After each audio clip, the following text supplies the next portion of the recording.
So this is Pallavi here, Assistant Professor from Computer Science Department.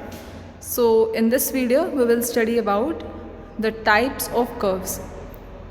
Computer graphics include different kind of curves, but for our examination purpose we will study majorly three kinds of curves. The first one is implicit curves, the second one is your explicit curve, and the last one is your parametric curves. So what are the meaning of implicit curve, explicit curves and parametric curve? Let me give you a clear explanation of this. Curves means a curve is an infinite large set of points. मतलब क्या है कि ये large set of point है और क्या है, each point has two neighbor, जिसके क्या है exactly two neighbors हैं.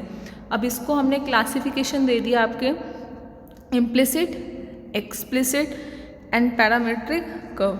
Let me explain by giving this a simple explanation. First one is your implicit curve. Implicit curve mean representation.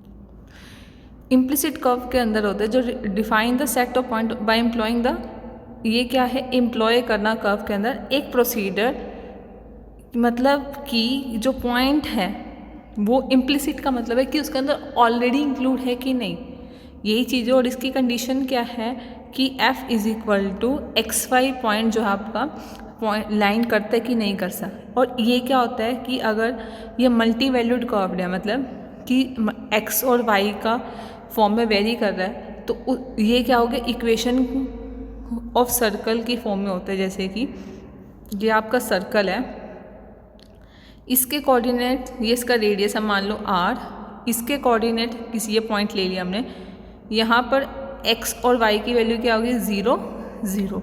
तो इस तरीके से कोई भी फॉर्म अगर इस तरीके से हो तो उसे बोलते हैं आप लोग इम्प्लिसिट कर्व.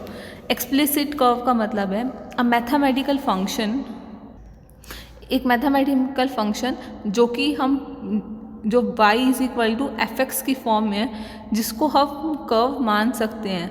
ठीक. एक्सप्लिसिट का मतलब है इन्वॉल्व नहीं, हम बाहर से खुद से एक फंक्शन बना रहे हैं, उसको हम कर्व की फॉर्म में बना रहे हैं. कर्व क्या होता है, ये देखो, अगर कोई इस तरीके से जा रही है, या ये कर्व ही तो होगी जिसके 2 पॉइंट्स हैं. सिंगल पॉइंट पे कर्व होगी, कभी नहीं, सिंगल पॉइंट पे कर्व नहीं होती है. यही बोल रहा है ओनली अ सिंगल वैल्यू. अब यहाँ पे से बहुत इंपॉर्टेंट पॉइंट लिखा है कि यहाँ पे सिंगल वैल्यू y की कंप्यूटेड होती है फंक्शन में. ठीक है, ये किस फॉर्म में होता है, y is equal to F X. Next हमारा very very important, then that is your parametric curve. Curve क्या होता है, curve having parametric formed. Parametric form का मतलब होता है कि एक्स वाई साथ में एक और फंक्शन भी इंक्लूड है. The explicit and the implicit curve can be used. ये क्या होता है कि पैरामीट्रिक में आप इम्प्लिसिट भी ले रहे हो और साथ में एक्सप्लिसिट भी कर्व ले रहे हो. अब यहाँ पे क्लियरली मेंशन करा गया कि P T F T P, और ये मतलब क्या हो गया, यहाँ पे एक्स पी आ रहा है, वाई भी आ रहा है. ठीक है, और इसमें क्या हो गया, एक इंटरवल दे रखा है ए से बी, और पैरामीटर्स का मतलब है कि किस पर्सपेक्टिव या किसके राउंड देख रहे हो. जैसे सिंपल, अब इसके भी आगे पैरामीट्रिक को हम डिवाइड कर देते हैं बेजियर कर्व में. सिंपल एक हो गया क्वाड्रेटिक, एक हो गया क्यूबिक. अच्छा, डिग्री ऑफ पैरामीट्रिक कर्व में किसके इक्वल होती है, n-1. सिंपल बेसियर कर्व में कितने पॉइंट्स दे रखे हैं, 2, एक मिडल पॉइंट ले लिया. क्वाड्रेटिक में, क्वाड्रेटिक की डिग्री क्या होती है, 2. क्यूबिक की डिग्री क्या होती है, 3.